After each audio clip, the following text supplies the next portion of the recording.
ও ছোট্ট, তবুও যেন সব বোঝে। যে কোলে শান্তি মেলে, যে গন্ধে নিশ্চিন্ত লাগে, সেই তো মায়ের কোলে বসে মুচকি মুচকি হাসি। বাইরে যত ভিড়, যত আওয়াজ, তবু মায়ের বুকে এলেই সব শান্ত হয়ে যায়। ওর কান্না থেমে যায়, মুখে ফুটে ওঠে একরাশ হাসি, যেন বলে, মা, তোমাকে আমি অনেক ভালোবাসি, আমি তোমার কোলেই ঠিক আছি। মায়ের বুকের ধ্বনি, মায়ের নিঃশ্বাসের ছন্দ, এই সুরে ঘুমিয়ে আছে ছোট্ট প্রাণটা।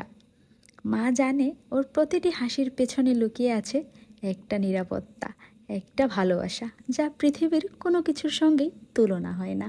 হয়তো একদিনও বড় হবে, দূরে যাবে, তবুও আজও এই ছোট্ট মুহূর্তে মায়ের কোলে ওর পুরো পৃথিবী। কারণ মায়ের কোলে থাকা মানেই ভালোবাসার সবচেয়ে নিখুঁত সংজ্ঞা।